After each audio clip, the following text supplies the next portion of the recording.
Hi everyone, I'm Ollie Sperling. I'm in Year 11, and my question for this community of inquiry to kick us off is, how do we make the distinction between the brain and the mind when we're trying to figure out whether the human brain is going to become obsolete? Hi, I'm Max. I'm in year 8. And my question is, what would happen to the human brain and evolution if the brain were to become obsolete? Hi everyone, I'm Jack, I'm in year 10, and my question is, does the brain's adaptability mean that even if its current function was to become obsolete, it could adapt to have a new function that doesn't make it obsolete? Hi, I'm Hugh and I'm in year 7, and my question is, what are the economic impacts of the human brain becoming obsolete? Hi, I'm Eamonn. I am in year 9, and my question is, will medicines extend the brain's lifetime before becoming obsolete, or will it decrease the amount of time before it becomes obsolete? And hi, my name's Simon Pocock. I'm in year 11. And my question is really, what is kind of the nature, what does it really mean for something to become obsolete in the first place? I think Simon's question really piqued my interest. So if anyone wants to start off opening up with a little interaction with Simon's question. Simon, we'll go straight to you actually. Perfect. I know, I think kind of what really piqued my nature, piqued my interest with the question is kind of what it actually means for something to even become obsolete. I think that to kind of even understand whether the human brain can become obsolete in the first place, it's kind of necessary to actually unpack what it actually means to be obsolete. And kind of my view coming into this is that for something to become obsolete, it has to both not have any purpose as well as not being able to have any purpose further down the track. And I think that kind of that nature of being able to evolve is something that I think might actually tie into some of the other questions that we've heard around the group so far. If anyone wants to elaborate, yeah, Jack. Thanks, Simon. I agree with what you were saying. That was kind of linked to my question, where I kind of said that even if in its current form the brain can become obsolete, I think that the brain has an ability to adapt, as we've seen, and therefore kind of move past that obsolescence and become functional again. Which, going back to the two things you said, even if at this stage it's obsolete, I personally at this stage think it would have the ability to become non-obsolete again.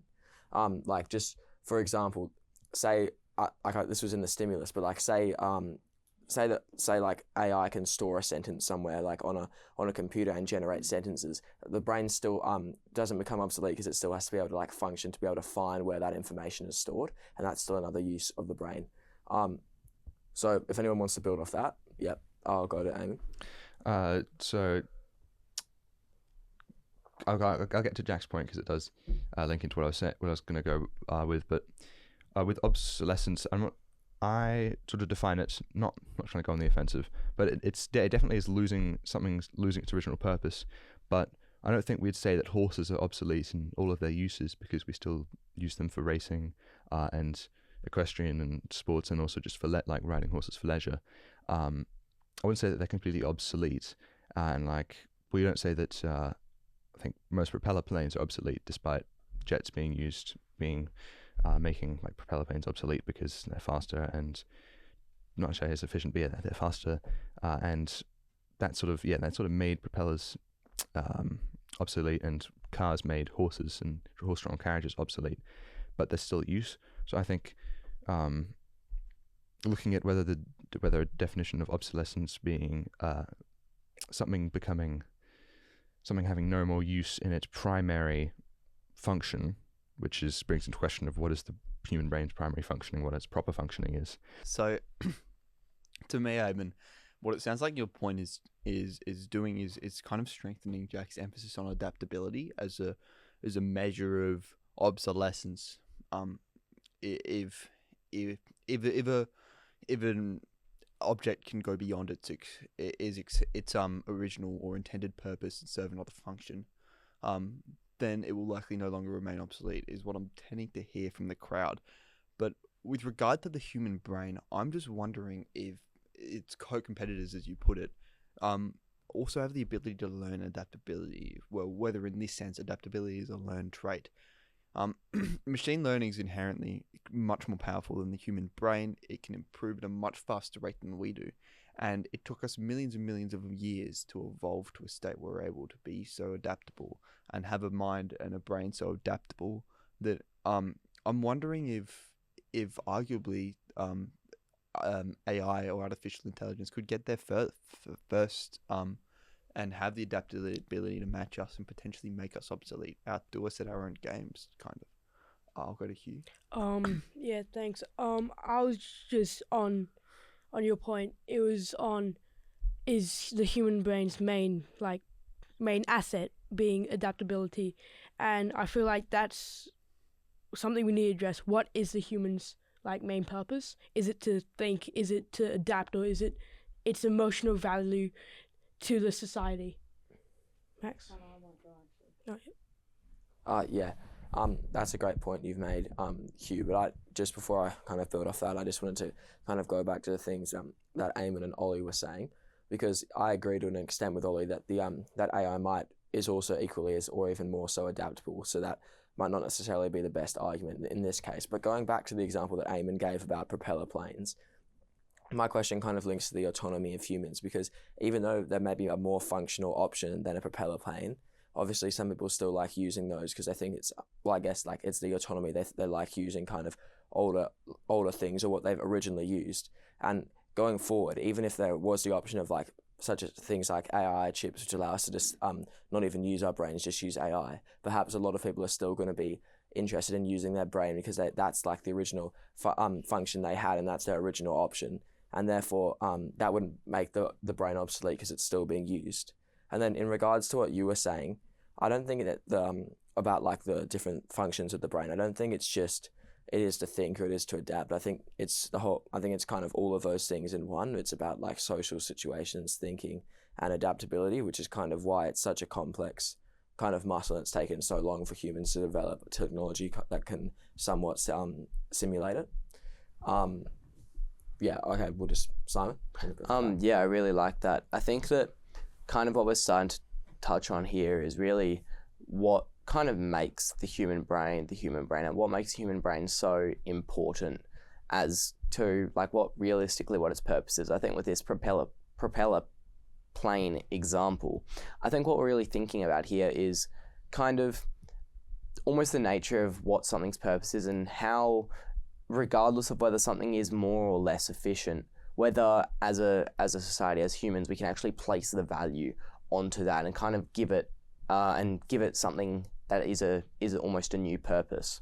And I think that what we actually see, if I'm going to try and draw kind of a distinction between what AI is able to do and what humans are able to do, is I think that as humans we inherently place values in completely undisclosed ways and in judgments that we can't exactly justify, to the point that I think on all metrics, even if kind of an AI is able to increase the efficiency and increase the knowledge itself, almost there's something that's so sacred about humanity and about kind of having that human brain in purpose, that it can kind of overcome that regardless of whether it's kind of more or less efficient, and kind of where we actually place the value, and what, as a group, what do we think as society we really should be placing value on the human brain? Is its primary purpose just to increase efficiency, or do we give it a different purpose? Max? No? Eamon? I think that we're definitely getting somewhere, and that's what we're talking about with value and having that different separation. I think at the moment, as from what I believe, I don't think the AI is sentient, and it's something that for things that we so far view as sentient, like most animals, pretty much all animals, they all have a social aspect and be able to recognize others and making a society, and I think that thing that sort of separates humans and animal brains from AI is that at the moment AI is really only used to do a task. We don't really have, as far as I'm aware, we haven't done an experiment where we put a bunch of large language model derived AIs, or just really any AIs, in a situation where they're to interact with each other in a large scale and form communities. So we aren't really. I don't think we're really sure of whether AIs function in the same way that humans do, with sentience and wanting to have connection to others and build something with others. I think, yeah, sort of just going to reiterate the question that Simon has of what's the value that human brains have that AIs and other possible competitors have. Go, Jack. Thank you. Just kind of building off the thing you said about sentience there, and how like at this stage necessarily AI doesn't really have the, I guess, like the same social skills as like living organisms on the earth. I guess kind of the crux of this kind of question is, at this stage, yeah, that's definitely true. But I guess the crux is over, given the development that we've seen of AI in recent years and how far it's come already. What's the limit on where it's going to get to? Is it going to be able to match that social intelligence level in the future, and therefore match the brain in that regard? And then to answer the question that you and Simon both posed about kind of what makes the human brain, I guess to me it comes down to kind of subjectivity versus objectivity. I kind of feel like AI and technology is very objective and can kind of tell you exactly what tells you like a very objective answer, whereas I feel like what makes a human brain is it's subjective. It's not always right, and you can kind of like manage situations differently, which is, I guess, kind of what makes it appealing. Because even if you look at the people in all of this in this room, we're all considering the same topic in different manners, and we all have different kind of thoughts. And I feel like that's kind of, to me, what the function of what the thing that distinguishes AI and the brain is at this stage. So Ollie, if you wanted to build off that. With regard to your point about subjectivity being the core of the human brain, while it's definitely a trait of the human brain, I'm not so sure it's not necessarily a trait of AI. I feel like looking at earlier AI models, and even today, you can still definitely distinguish that the reason AI acts often, even language models, act so in such an objective, straight facts manner is usually because of the restrictions and code imposed on it by its humans. I think what we'd be talking about in the sense that as an AI that can make a human brain obsolete would be one that doesn't have any restrictions, because the human brain, as far as we know, doesn't have those restrictions on it. That's what Eamonn was talking about with its sentience and freedom to want to desire, to have an inherent desire to go and build social connections.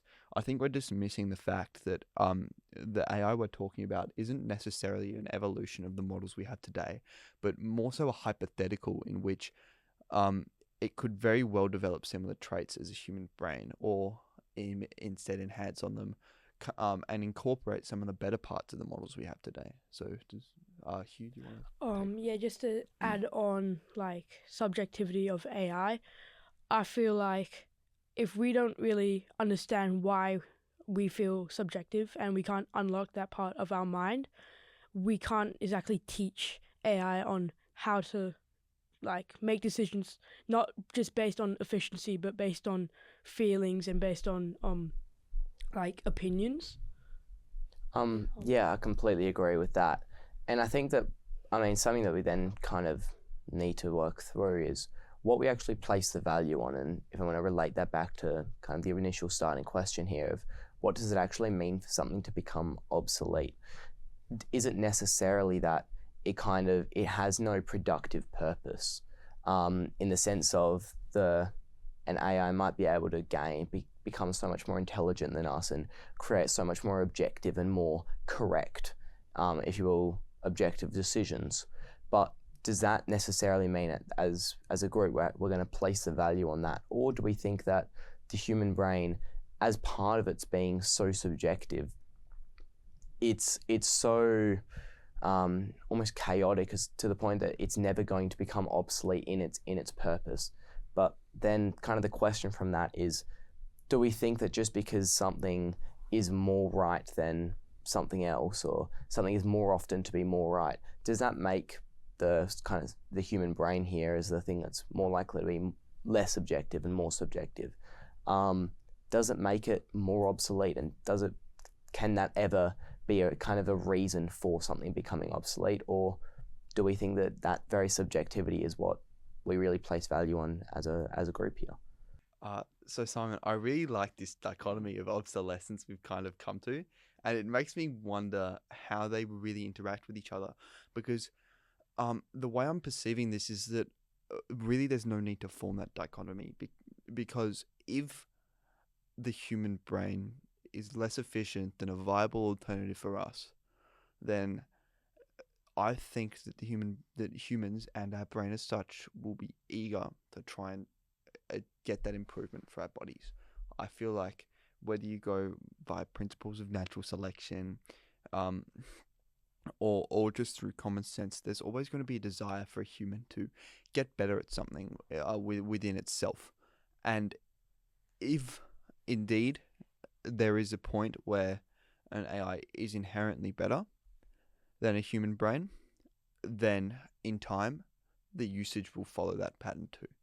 Which is why I think it's important to regard obsolescence as being inevitable, when as soon as AI exceeds all capabilities of a human brain, and that should be that's the definition of obsolescence. I think might suit this community of inquiry. Max, do you want to take it? Yeah, I'd like to go back to your earlier point about how the human brain would become, like at some point would try to catch up, but I actually disagree with that. Because let's go back probably 1,000, no, hundreds of millions of years ago, where the studies have shown and many different researchers have shown that the brain over time has become smaller. I don't know the particular unit where you measure the brain by, but that's gotten smaller, and our brains have gotten more organized because due to the need of us needing to use them more, right? So if our brain were to become obsolete, if an AI or some form of technology were to do what we do better, we would stop relying on our brains to do it, wouldn't we? We'd still use them, of course. Like you said, we still use horses. We still use those types of airplanes. I can't remember what you said. We still use it, but we wouldn't have the need to I reckon it'd slow down our evolution. Because the need of using our brains more would slow down eventually. The reason we do evolution is to get better at something, right? But then when we won't have to have that need anymore when something's already doing that, when something's already evolving quicker than us. And another thing, I'd like to go back to the central inquiry question as well, of will the human brain become obsolete? I really think it's really dependable. Because the human brain could become obsolete tomorrow. It's some form of AI it could never. We could all die technically right now. And yeah, Jack. Thank you. I just kind of wanted to go on to your point about kind of evolution, and kind of how you said that the reason we evolve is to get better, and how it will hinder our evolution. And this kind of goes back to my original question as well. But maybe in the current phase of what we use our brains for, maybe that will become obsolete. But the question I want to pose to the group is, if that were to become obsolete, would the brain then adapt to have a function that AI couldn't match at that point in a continuous cycle? Kind of like as I was saying, if AI is just available to generate all of our knowledge, won't the brain adapt to kind of use that more and find where that stored information is? So therefore, that's evolving, because evolution is adapting to your circumstances to kind of increase your chance of survival, obviously. And I think that's kind of a form of adaptation, where we're adapting to the new world we're living in, so that we can kind of use our brains more, maybe effectively. Hugh, if you'd like to build with that. Yeah, just to answer your question, Jack, talking about will the human brain adapt, while we've seen the human brain adapt in past and adapt to the new world, like you said, my question is, what is there to learn? What can we learn more from AI if we taught AI everything that it knows? How can we learn more than AI? Or how can we learn from AI if the AI teaches us? Thank you very much, Hugh. I think that what that really is getting to the crux of here is there a function of the human brain that an AI is never physically going to be able to have? And I think, to kind of try and kickstart that, I think that it's first important to kind of understand the nature of how the human brain works as opposed to an AI. And I think kind of the first part of that is the nature of our neurological pathways and the little electric signals that are just kind of scent and buzz through different parts of our brain. I know as humans we don't understand that at the moment, and I'm sure even later on in the future there'll still be some things that we're going to find very, very difficult to understand. But I think what's important to recognize is that an AI functions on a logic loop, in the sense that an AI only is almost dependent on being responsive.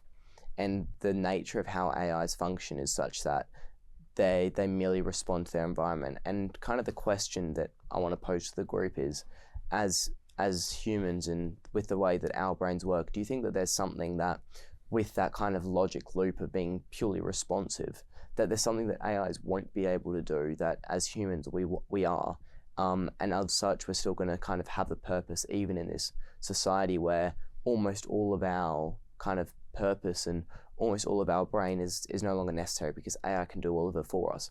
But is there almost some part of that humanity and that humanity that we kind of hold so dear to ourselves that we're never truly going to be able to lose to an AI? Ollie? I think that you've made a very, very insightful point, because it's a question of what can we teach an AI that they'll never be able to replicate in the end, because AI is a human creation. Hugh was pointing that out, Jack was pointing that out. And I think that if we're going to boil it down to one thing that an AI won't be able to learn how to make, and if they don't, will prevent the human brain from becoming obsolete, is that notion of adaptability. Because once AI has that level of adaptability, then it will be able to teach itself the other traits that the human brain might not necessarily have. It'll be able to evolve, and it's a matter of at what rate does that evolution favor the other brain, so to speak. Does it favor the human brain? Does it favor an AI brain? And which one will adapt faster to the competition going around it? I think if an AI is to jump out in front, then like Max was saying, the human brain will eventually will become obsolete. It'll fall under the principles of evolution, survival of the fittest. It'll be eradicated slowly by an AI chip, and I think that's the supreme trait, that trait of adaptability that is essential to keep preventing the human brain from going obsolete. Oh yeah, Max. Yeah. So I do think your point was really good, but I'd like to touch on Simon's point about AI and how it's going to affect the brain and how the things are so dear to us. I think when the brain, if it becomes obsolete, of course, we don't know for certain, but it's really going to depend on what parts, right? Because I think necessarily already AI does things logically better than us. They can make better logical decisions. But what they can't do right now, I'm sure we had that example of like they just follow logic and they don't have creativity or emotion. So we're already obsolete in that part of our brain. But I also think I think it's the prefrontal cortex, I could be wrong, of where we hold our emotions. And I don't think that AI is ever going to be able to replicate that. I don't think it's going to be able to learn from that. I was originally going to answer Ollie's point, but also Max, you brought up a really good point that I really want to touch on, because I brought this up in a community inquiry a while ago. And so first of all, David Chalmers, when he looked at AI, which is something that, thank you, Mr. Starrett, for bringing this up, because I can now use this. And when he covered AI, he said that once there is an AI plus, that AI plus will be able to teach, will be able to make an AI plus plus, and then that AI plus plus will be able to make an AI plus plus, because once AI is better than humans, it'll make a better AI, and then once a better AI can design things better than humans, it'll design an AI that can make something better, because it's better than humans, and then so on and so forth, and it's this chain that just keeps on going. But it's important to see what form the AI will have. So yeah, it's whether or not AIs will become completely separate from humans, in that they have their own bodies, or whether they, I don't know, maybe they take place in the internet and are able to move around the internet in a way that we do in the real world. The distinction of them making logical decisions is really only driven by them looking at years and years of human decisions and then determining what they deem to be the most used decision and what humans view as the best decision from human input. So pretty much all of this comes down to the problem of the fact that AIs can never be separated from humans in their current state, because all information given to AIs is gathered by humans, and implicit biases and all the nuances that come with that, that limits the AI's ability to separate from humans, just due to the nature that it's all founded in the human's relative point of view of the world, and also how an AI would. There's that distinction between the human brain and having emotions, but the way that we have emotions as neurotransmitters, like dopamine makes us happy, and serotonin stabilizes our mood. I don't know what the one for sad is, but I'm sure there's a few of them. And the way that AI interprets responses and feeds it through to itself is by it gets a word that is given to it, such as ChatGPT, and it puts it into a bunch of numbers, which refers to something in its database. It tells it what that means. So it doesn't actually just look at the word and understand it. It goes, this is this number of letters, string of letters. That means this. This is what I should respond with.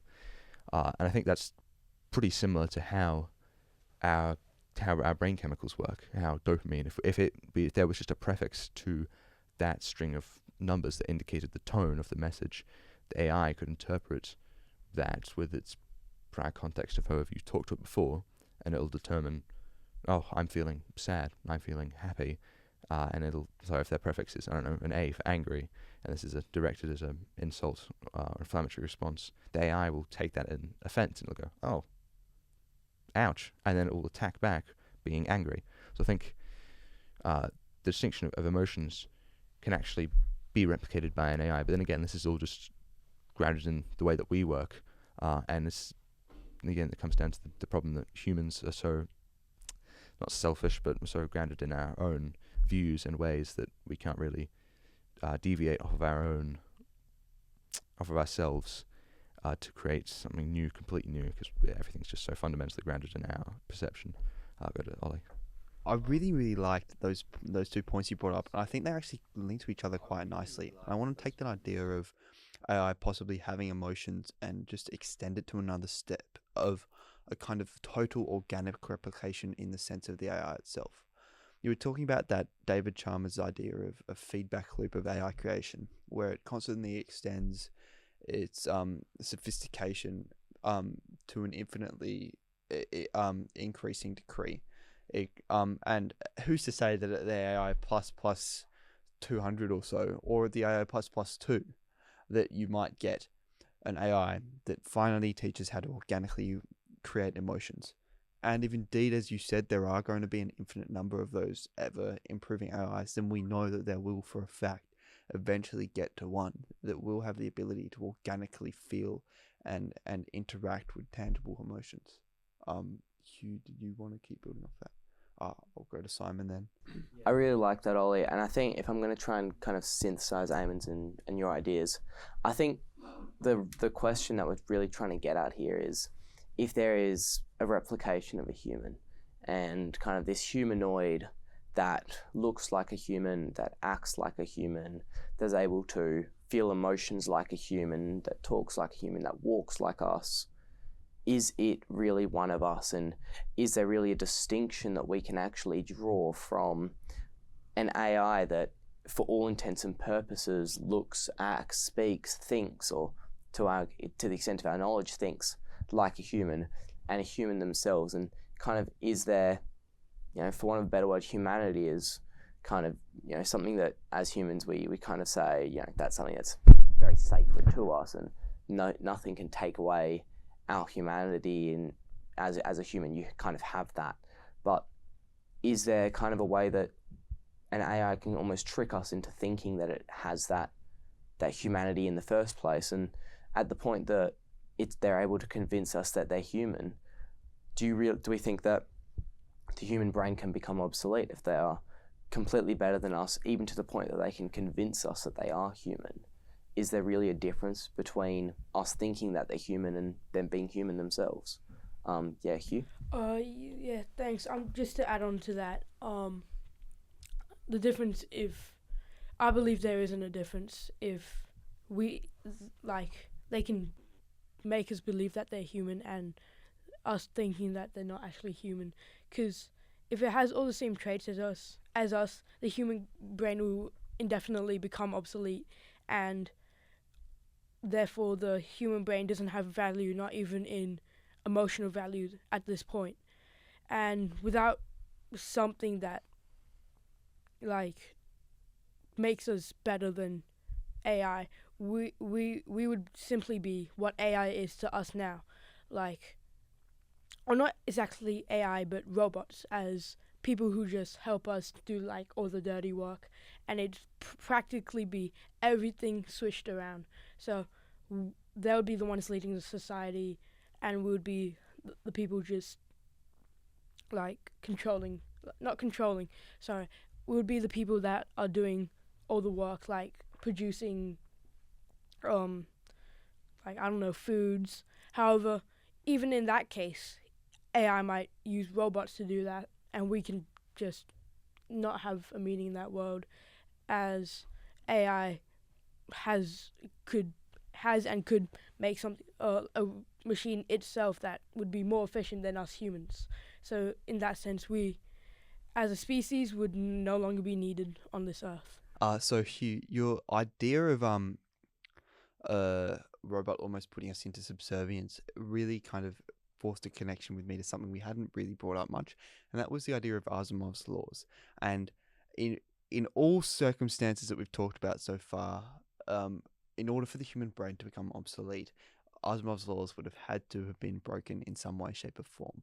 And at this level, I think that would be from human intervention and teaching it how to defy those laws, or at least at the level of our understanding of AI we have at this point.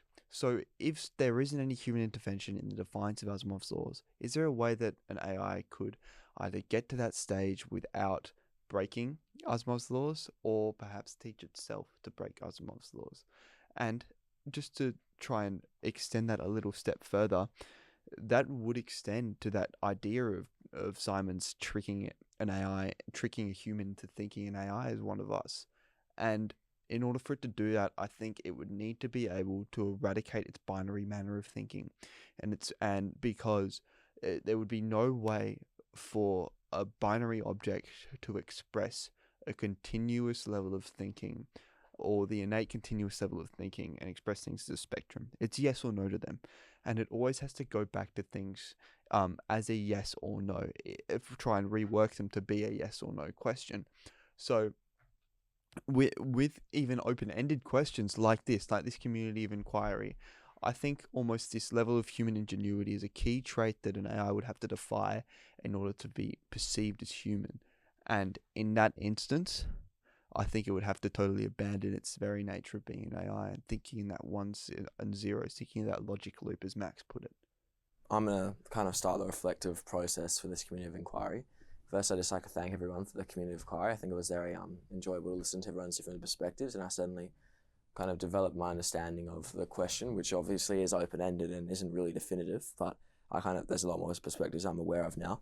I think if we had more time, it would have been interesting to explore kind of one of the things kind of Akram was talking to us about on Tuesday, and about like awareness and consciousness of AI, and whether firstly can it ever reach the stage of being truly conscious, that concept of like it being aware that we're aware that it's aware, that kind of thing, which is a bit confusing to kind of comprehend, and kind of the connection between our obsolescence and the consciousness of AI, and whether our brains becoming obsolete kind of relies on them becoming fully conscious, and kind of, as Ollie was touching on at the end there, being able to think outside kind of a set parameter, a set yes or no, and into more of like a kind of more of a hazy kind of thing where it's actually got to be subjective and kind of influenced by its own kind of thoughts and opinions. But thanks again everyone for the community of inquiry.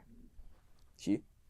Just to touch on my reflection, my opinions on this topic's changed drastically, as at my previous community of inquiry on this topic, it was almost like kind of set in stone that there was human brains would still have purpose in having emotional value, and we didn't really dive into what would happen if the human AI develop the emotional value, and that's something that I found really interesting that we talked about here today, and definitely showed a lot more on what would happen if the human brain becomes completely obsolete, and the emotion, what would happen to humans if we lost the emotional value. Eamonn? Thank you. Again, as Jack said, amazing community of inquiry. So in my opinion, it's over for humans. No, I wanted to sort of bring up something, because my original question was that, which I didn't really phrase it very well, but that whether we have already started to enter a period of obsolescence in humans because of, this is something that Mr. Gard, my English teacher, brought up one lesson of how ADHD medication sort of, does that make human brains obsolete in a way? Does putting people on medication that alters the way that their brain works, does that make them obsolete? Because in a way, if you're like me, born with, I'm sure some of you born with ADHD, or if you're neurotypical, if you change the way that your brain functions for it to be better, does that make your brain obsolete? Because you're sort of throwing, it's obviously not changing entirely how your brain works, but it's changing your thought, changing where you think in a way by, I don't know, increasing your adrenaline. Is that sort of limiting your function and promoting the idea of that your brain is obsolete in a way? Yeah, absolutely. Once again, I just want to thank all of you. Definitely been a really good community of inquiry. It's been really insightful. And I think that's something that I've kind of learned kind of almost about the topic, is that I think that kind of the distinguishing factor for me of what I've really tried to learn throughout this community of inquiry was I kind of came into it thinking that the human brain could almost never become obsolete in a way, because there's so many factors that the human brain can do that AI can't do. But really what I've kind of learned through the community of inquiry is where I really put the stress, and I no longer would put the stress on what can we do that AI can't do, but I would put it much more on what can AI convince us that it can do. Because I think that really the human brain would become obsolete when we can't distinguish between human and AI, and whether that actually is something like a feature that AI is able to convince us of. I think at the point that it's able to do that, that's kind of the point that I would be willing to say that the human brain could become obsolete, and then kind of just really develop that more if you had any more time today. But yeah, once again, really, really good community inquiry. Ollie? So thanks so much for the community of inquiry. It was super insightful. I learned so many new things, had so many new ideas, and it was such a shame we didn't really have more time to further this. But I thought that as a group we did a really good. I think our opinions all sort of shifted away from the idea that the human brain could be replaced. That there was going to be some sort of facet that got there, that stopped it from becoming obsolete. But as we narrowed down that definition of obsolescence, as we started to logically prove that once AI got ahead, it would never rescind that lead. It would never give it back to us. There's no way we could recover from any form of obsolescence, and hence it had to come down to adaptability. I think that was one thing that really gave me a whole new perspective on this. I never thought the importance of adaptability would be as strong as it is, but so many new avenues were kind of opened up, and I wish we dived into that more, less so from a human focus, but also from a machine focus, and that machine learning focus, and how ones and zeros can adapt based on how a spectrum-based kind of model of thinking can adapt, and which would come out faster. So Yeah, I thought it was really good community of inquiry as well.